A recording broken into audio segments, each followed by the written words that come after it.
Ever feel like your emotions just kind of run the show? Like they have a mind of their own? Yeah, it's crazy, right? Well, we're going to flip that idea on its head today. Hmm. We're diving deep into emotional intelligence with a little help from Professor Robert Solomon's lectures. Oh, yeah, his stuff on the passions. Exactly. And we're going to look at how emotions like anger or fear, Even love? oh, and grief too, Right. aren't just these like automatic reactions. Any jerk stuff. They're more like complex processes that help us understand the world around us. Like a secret code, almost. That's a great way to put it. So we shouldn't see them as the enemy, Oh, no, not at all. but try to understand what they're telling us. It's a totally different way of looking at things. Professor Solomon says we should see emotions as engagements. Engagements. Yeah, like active engagements with the world. So not just internal stuff happening in our heads. Right. It's like, imagine you're walking in the woods and suddenly you see a bear. Okay, already getting a little freaked out just thinking about it. Most people would say, oh, you see the bear, boom, you're scared. Yeah, seems pretty straightforward. But there's a crucial step in between. Professor Solomon, he builds on William James's work, Okay. and they both highlight this thing, interpretation. It's not just seeing the bear, it's understanding what that bear means. Like, is it going to attack or just wander by? Exactly. Yeah. That split-second judgment shapes how we react. So our brain is doing a super fast risk assessment before we even feel the fear. That's it. And that assessment, that's what makes emotions intelligent. Wow. They're informed by our knowledge, our experiences, everything. Okay, this is already mind-blowing. But how does this emotions are intelligent idea apply to something like anger? Anger. Seems pretty primal reactive. Professor Solomon actually argues that anger can be totally justified, even necessary. Really? Think about it. If you see someone being treated unfairly, wouldn't anger fuel you to try and fix that wrong? That's true, but it also feels like a slippery slope. Like, how do we know the difference between that kind of righteous anger and the kind that just leads to bad stuff? That's where the intelligence part comes in again. Right. Professor Solomon says we got to look at the context, the motivations, the potential consequences. Like, is it going to help or hurt? Exactly. He uses road rage as an example. Oh, road rage. I've been there. Yeah, who hasn't?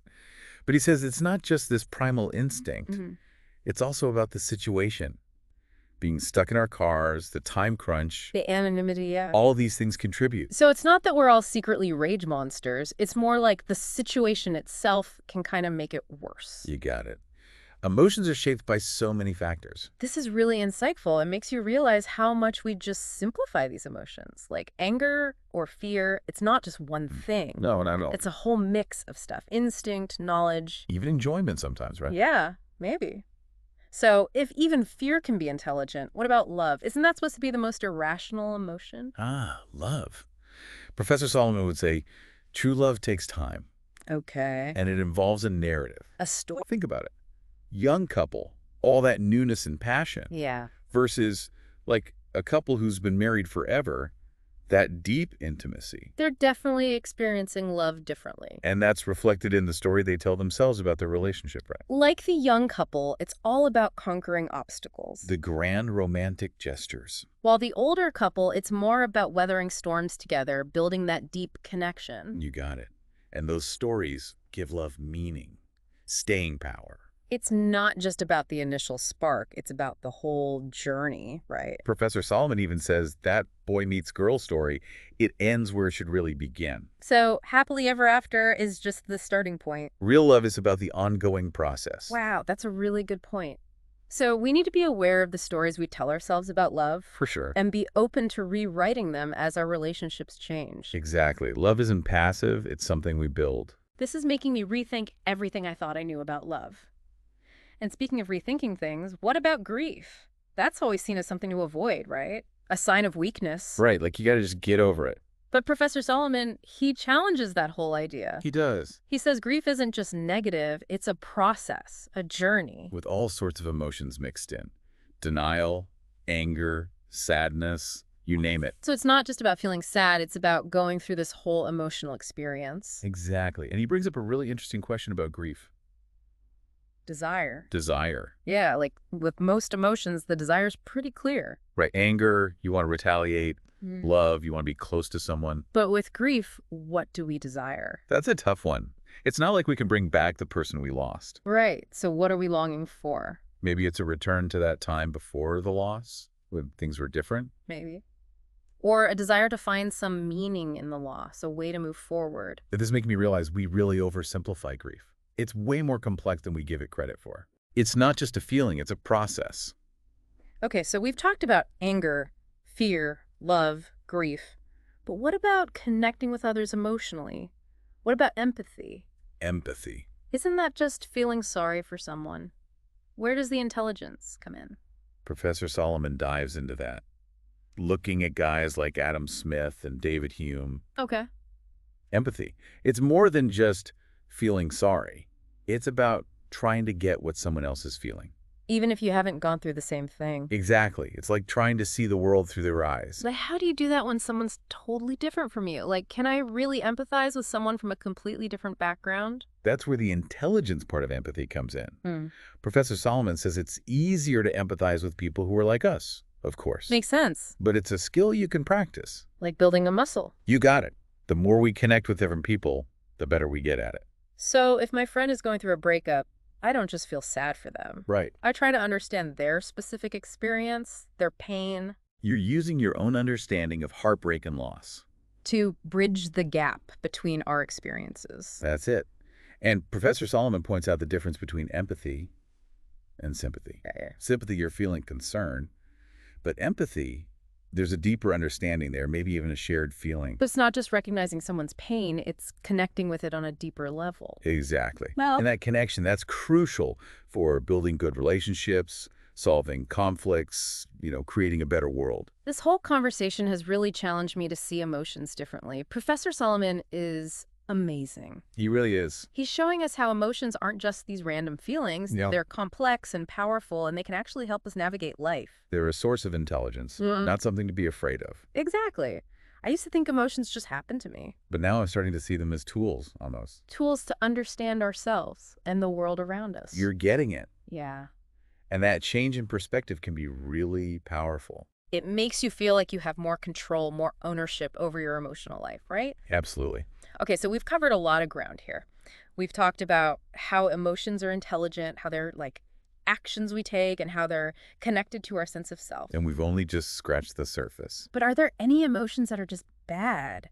The kind we'd be better off without?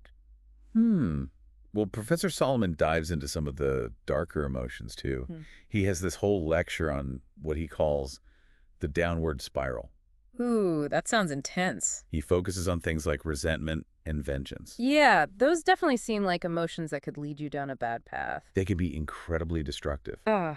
to yourself and to others. So should we just avoid them at all costs? Professor Solomon's take is a bit more nuanced. He points out that even these negative emotions, they can have a purpose. Really? Think about resentment, for example. Yeah. It can be a powerful motivator for social change. So even something like resentment can be a force for good. How does that work? Think of all the artists and writers who channel their anger and frustration into their work. To expose injustice. You challenge the status quo. It's like the emotions themselves aren't inherently good or bad. It's how we use them, right? It's all about understanding and managing them. Exactly. And Professor Solomon believes we have a choice in how we respond to our emotions. Even the really tough ones. It's not just about our genes. Our environment, our experiences, they all play a part too. That's actually really encouraging. It means we're not just puppets to our emotions. Right. We have some say in the matter. We can choose how to engage with them. You got it. And that's a key part of emotional intelligence. Okay, that makes sense. But what happens when our world changes drastically? Like when we experience a major loss? How do we cope with that kind of emotional upheaval? Professor Solomon has a whole lecture on grief.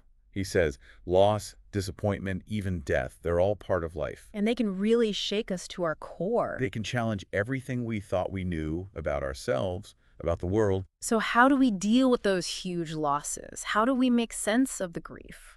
Well, he challenges this common idea that grief is purely negative, that it's something to suppress or hide. Right, like we're supposed to just be strong. Instead, he says it's a process. A process. With all these different emotions mixed in. Denial, anger, sadness. So it's not just about feeling sad, it's about going through this whole emotional journey. You got it. And that journey, even though it's painful, it's part of being human. This makes me think about how people grieve so differently. Yeah, everyone's different. Some are very open about it, others are more private. Is there a right or wrong way to grieve?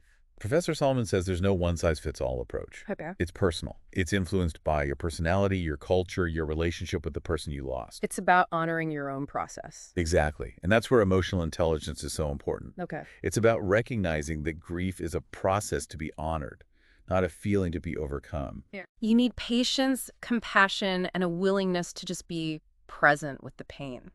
You said it. This is really eye-opening. Professor Solomon is basically saying that grief isn't something to be afraid of. Well, It's a natural part of life. it is. And it can actually lead to growth and healing. Absolutely. He even talks about the idea of desire in grief. Desire. Yeah, which seems kind of strange. Most emotions have a clear desire. Like anger, you want to retaliate. Love, you want connection. But what do we desire when we're grieving? That's the complex part. Maybe it's that desire to go back to before the loss, when the person was still alive. Or maybe it's about finding meaning in the loss, a way to move forward. Could be both. This really highlights how grief is so much more than just a feeling to get over. Right. It's a whole process with all these different emotions and desires. It's a journey. And it's fascinating how even in grief, there's this underlying intelligence guiding us.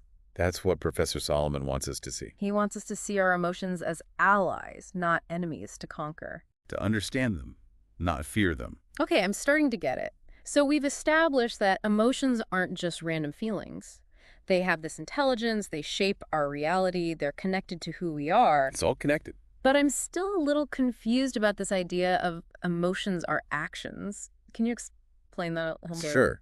Remember how Professor Solomon was talking about that classic model of emotions? The one where we perceive something, have a physical reaction, and then feel the emotion. Yeah, he felt like something was missing. The interpretation, right. Exactly.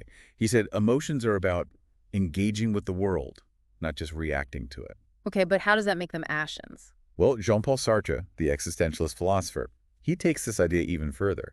He says emotions are actually actions we take. Actions. They're not just happening to us, they involve choices, interpretations. So it's not just I feel angry, it's I am doing anger. Right. But how can a feeling be an action? That's what I'm wondering. Well, Sartre says emotions are like strategies. Strategy. We use them to navigate tough situations. So we're choosing to feel certain emotions, like consciously. Not always consciously. But Sartre thinks we have more agency than we realize. He uses resentment as an example. Resentment. It's often how we react when we feel powerless to change something. Like a dead-end job or a bad relationship. Exactly. Instead of facing the problem head-on, we might choose to resent it. It's like saying, I can't change this, so I'll just feel resentful about it. Pretty much. And Sartre says that resentment, that's an action. Mm. It's a way of being in the world that protects us from having to take more difficult action. So we're not just victims of our feelings. We're actually creating our emotional experiences, at least to some extent. Exactly. Yeah. And that's what makes this whole idea of emotional intelligence so powerful. We have more control than we think. We do. This all fits together so well. Emotions are intelligent, they're actions we take, and they're connected to our sense of self. It's all one big web. But I have one last question before we wrap up this part of our deep dive. Okay, shoot. You mentioned Professor Solomon talks a lot about negative emotions. Does he ever talk about the positive ones?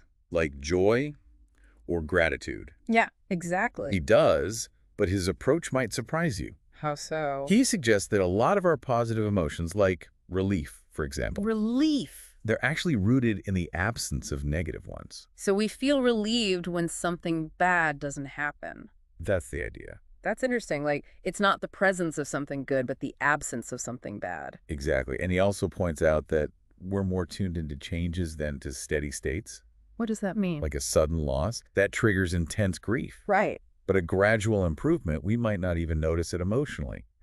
So our emotions are more sensitive to threats than to positive things. It seems that way. Yeah. But that doesn't mean he dismisses all positive emotions. Okay, good. He talks about cheerfulness, for example. Cheerfulness. He sees it as more of a deliberate attitude rather than a spontaneous emotion. So it's a choice, like choosing to look on the bright side. Exactly. And Professor Solomon says cultivating cheerfulness can be really helpful. To manage stress, improve our outlook. It can make us more resilient. This makes me think about those gratitude journals people keep. Yeah. Maybe there's something to that whole idea of focusing on the good things in life. It's definitely worth exploring. This has been incredibly insightful. I feel like I have a whole new appreciation for emotions now. It's not just about feeling, It's about thinking, understanding, connecting with others, and even shaping our own reality. and it's a journey, not a destination. That's a great way to put it. And while we've covered a lot, there's still so much more to explore. There is. So stay tuned for the next part of our deep dive, where we'll continue to unravel the mysteries of emotional intelligence. It's going to be good. I can't wait. It's interesting, as we dig into all these different emotions, Yeah. we start to see they're not just about what's going on inside us. Professor Solomon, he makes this point that emotions often reflect how we connect with the world outside ourselves. That makes sense. Like, my anger at being cut off in traffic, it's not just about me being angry. Right. It's about that other driver, their actions, and how it affects me. You got it. Yeah. Our emotions are about something. Okay. They're directed outward. He uses pride as a great example. Pride. We often think of pride as this self-focused thing. Yeah, like I'm proud of myself.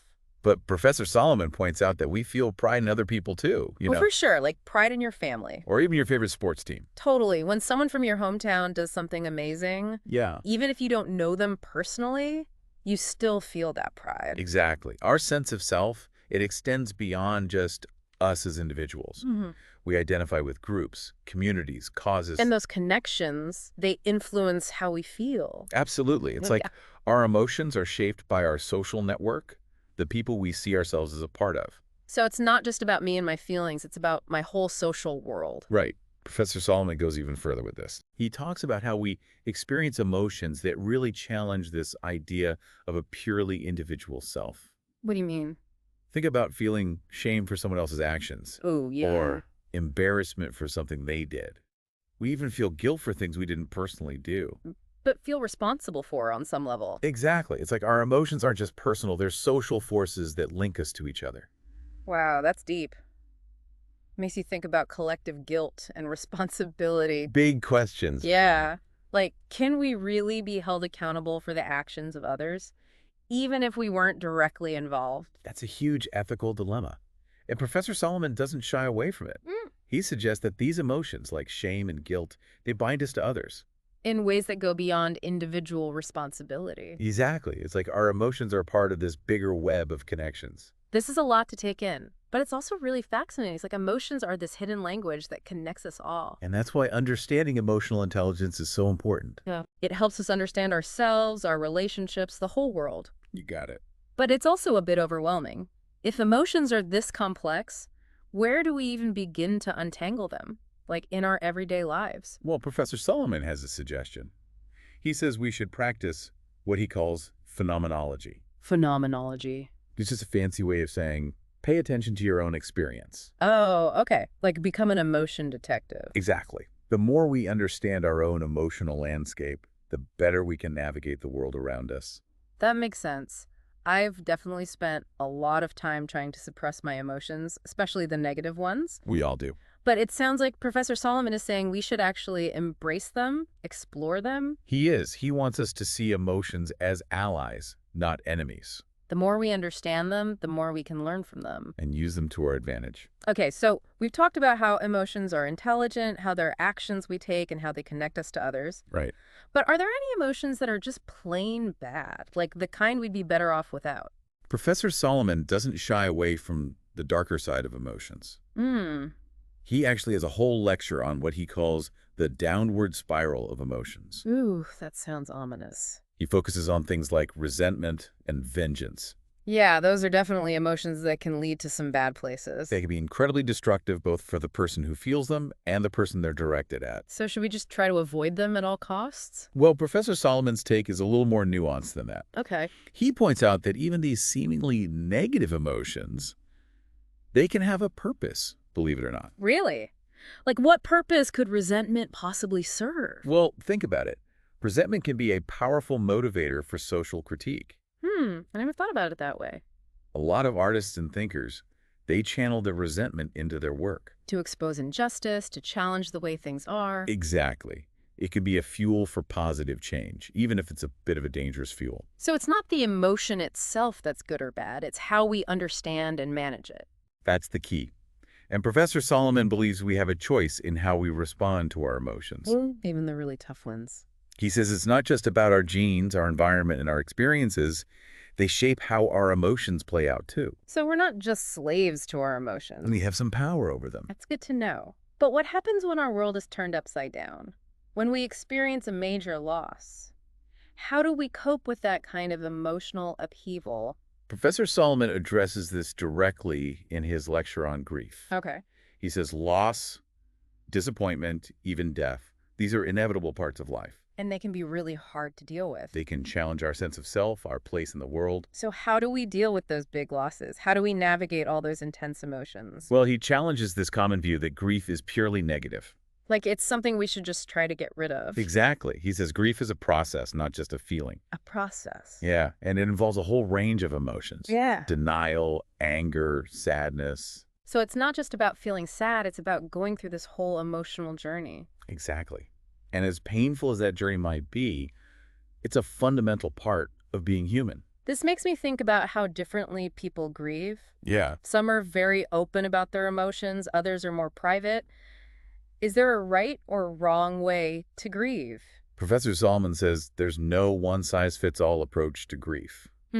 So everyone's different. Exactly. It's a deeply personal experience. Okay. It's shaped by your personality, your culture, your relationship with the person you lost. So it's about honoring your own unique process, even if it looks different from how other people grieve. Exactly. Uh, And that's where emotional intelligence comes in again. okay. It's about recognizing that grief is a process to be honored, not a feeling to be overcome. It takes patience, compassion, and a willingness to just be present with the pain. You said it. Professor Solomon actually explores the idea of desire in grief. Desire in grief. That seems kind of counterintuitive. Like, most emotions have a clear object of desire, right? Anger, you want revenge. Love, you want connection. Right. But what do we desire when we're grieving? What are we longing for? That's the complex part. The desire might be for a return to a time before the loss. Like, to go back in time and change things. A world where the person we lost is still alive? Or maybe it's about finding meaning in the loss, a way to move forward. It could be both.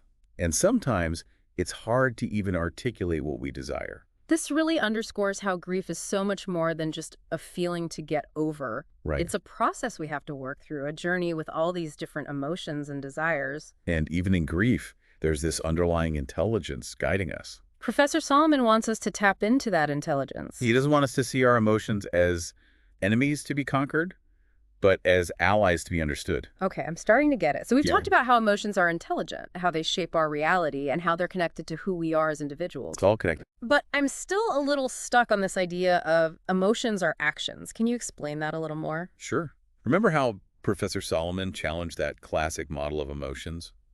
You mean the one where we perceive something, have a physical reaction, and then feel the emotion? Exactly. He felt like a key element was missing. The interpretation, right. You got it. He said emotions involve engaging with the world, not just reacting to it. Okay, I remember that. But how does that make them actions? Well, Jean-Paul Sartre, the existentialist philosopher, he takes this idea even further. He says emotions aren't just reactions, they're actions we take. Actions. They're not just happening to us, they involve choices, interpretations, ways of being in the world. So it's not just, I feel angry. It's more like, I'm doing anger. Right. But how can a feeling be an action, right? That's what I'm struggling with. Well, Sartre suggests that emotions are strategies we use to navigate difficult situations. Strategies, like we're consciously choosing to feel certain emotions. It's not always a conscious choice, but Sartre believes we have more agency than we realize. That's a new way of thinking about it. He uses the example of resentment. Resentment, okay. He says that it's often a response to a situation we feel powerless to change. Like being stuck in a dead-end job or a toxic relationship. Exactly. Instead of confronting the situation head-on, we might choose to resent it. So it's like saying, I can't change this, so I'll just feel resentful about it. In essence, yes. And that resentment, for Sartre, is an action we take. An action. It's a way of being in the world that protects us from having to take more direct, more challenging action. So we're not just victims of our feelings. Nope. We're active participants in creating our own emotional experiences, at least to some extent. Exactly. And that's what makes understanding emotional intelligence so empowering.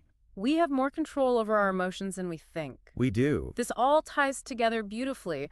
Emotions are intelligent engagements with the world, they're actions we take, and they're intertwined with our sense of self. And it doesn't stop there. Oh. Can emotions actually change our physiology? We talk about heartbreak or feeling sick with worry.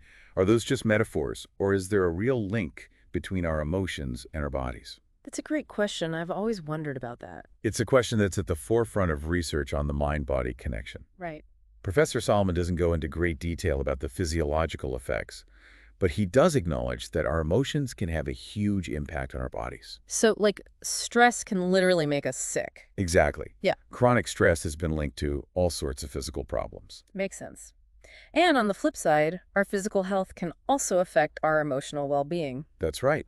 When we're physically exhausted, it's harder to manage our emotions effectively. It's like this two-way street between our minds and bodies. It's a constant interplay between our thoughts, feelings, and physical sensations. So our emotions aren't just mental states, they're embodied experiences. Exactly. It's not just I feel sad, it's I feel sadness in my chest or a tightness in my throat. Right, you feel it in your whole body. Our emotions aren't confined to our brains. They affect our posture, our breathing, our digestion, even our immune system. Wow, that's amazing.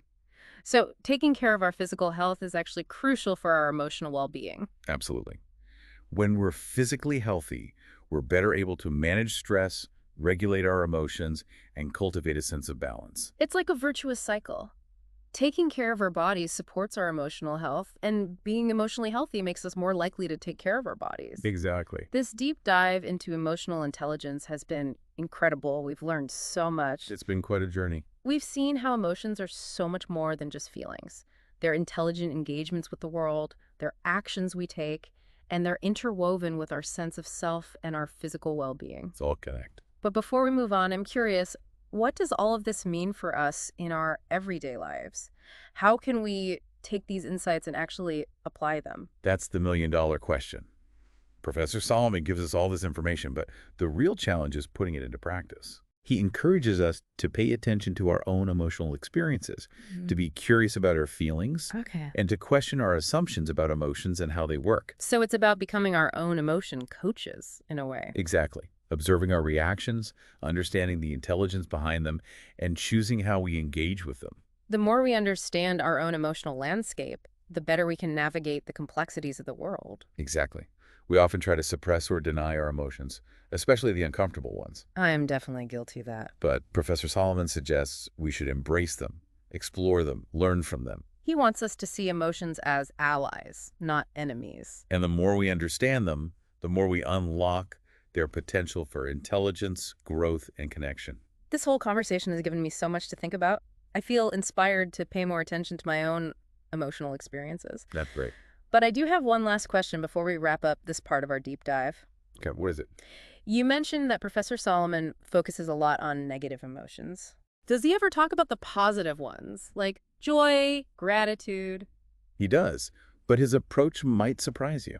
How so? He suggests that a lot of our positive emotions, like relief, for example, Belief. Okay. they're actually rooted in the absence of negative ones. So, like, we feel relieved when something bad doesn't happen. Exactly. That's interesting. It's not about the presence of something good, but the absence of something bad. Right. He also points out that our emotional systems are more tuned into change than to steady states. What do you mean? Like, a sudden loss can trigger intense grief, Right. but a gradual improvement, we might not even register it emotionally. So it's like our emotions are wired to be more sensitive to threats and losses than to gains and positive things. It seems that way, but that doesn't mean Professor Solomon dismisses all positive emotions. Okay, good. He talks about cheerfulness, for instance. Cheerfulness. He sees it as more of a deliberate attitude rather than a spontaneous emotion. So it's a choice. Like, we can choose to be cheerful. Exactly. And Professor Solomon says that cultivating cheerfulness can be a really powerful way to manage stress and improve our overall outlook. It's like choosing to focus on the positive, even when things are tough. Exactly. And that can make us more resilient in the face of challenges. This makes me think about those gratitude journals people keep. Right. And then maybe there's something to that whole idea of focusing on what we're grateful for, even when things are hard. It's definitely worth exploring. This has been incredibly insightful. I feel like I have a whole new appreciation for emotions now. It's not just about feeling, it's about thinking, understanding, connecting with others, and even shaping our own reality. And it's an ongoing journey. That's a great way to put it. Yeah. And while we've covered a lot, there's still so much more to explore. Definitely. So stay tuned for the final part of our deep dive, where we'll continue to unravel the mysteries of emotional intelligence. I can't wait. It's funny, we've been talking about all these different emotions. Yeah. Anger, fear, love, grief. Right. But we haven't really talked about what an emotion is. Good point. Like, what's the definition? It's like we're trying to bake a cake without knowing what flour is. Huh. I like that. And Professor Solomon actually points this out. He says defining emotions is tricky. I bet. It's a question that philosophers have been wrestling with forever. So we can't just say emotions are feelings and leave it at that. Nope, it's more complicated than that. Okay, so if it's not just feelings, what else is there? Professor Solomon says feelings are just one part of it. Okay, so what are the other parts? We've talked about how emotions involve interpretations, judgments. Desires, narratives. Right, it's a whole bunch of things. It sounds like a real jumble. It is. And that's why it's so hard to define. So how does Professor Solomon think we should understand emotions? He says they're best understood as processes, Processes. not just things. So it's not like I'm angry or I'm happy. It's more fluid than that. Exactly. Emotions are always changing. They're influenced by all sorts of factors. That's why context is so important. The same feeling can mean different things depending on the situation. Think about sadness, for example. Okay. The sadness you feel after a breakup Mhm. is different from the sadness of losing your job. Totally different, yeah. And that's why Professor Solomon says emotions are intelligent engagements with the world. They're shaped by our experiences, our beliefs, our interactions with others. It's not just about what's happening inside us. This emotions as processes idea makes a lot of sense to me. It's not about labeling a feeling. It's about understanding the whole experience. The ups and downs, the shifts and changes. Right. And that's where emotional intelligence comes in. Exactly. It's not just about naming our emotions. It's about being aware of all those little details. The triggers, the patterns, how we react. It's about seeing the bigger picture. This whole deep dive has been amazing. I'm feeling emotionally exhausted, but in a good way. It's a workout for the mind. It is. Professor Solomon's insights are really thought-provoking. I feel inspired to explore my own emotional landscape with more curiosity. That's fantastic. What final words of wisdom does Professor Solomon offer for putting all of this into practice? He encourages us to be compassionate, Compassionate. both towards ourselves and others. That's important. He reminds us that emotions are what make us human. They connect us. They're nothing to be ashamed of. So the next time I feel angry or sad, Or even joyful. I'll try to remember Professor Solomon's words and see if I can understand the intelligence behind that feeling. You might be surprised by what you discover. Thanks for joining us on this deep dive into the intelligence of emotions. I hope you learned as much as I did. It's been a pleasure. Until next time, keep exploring.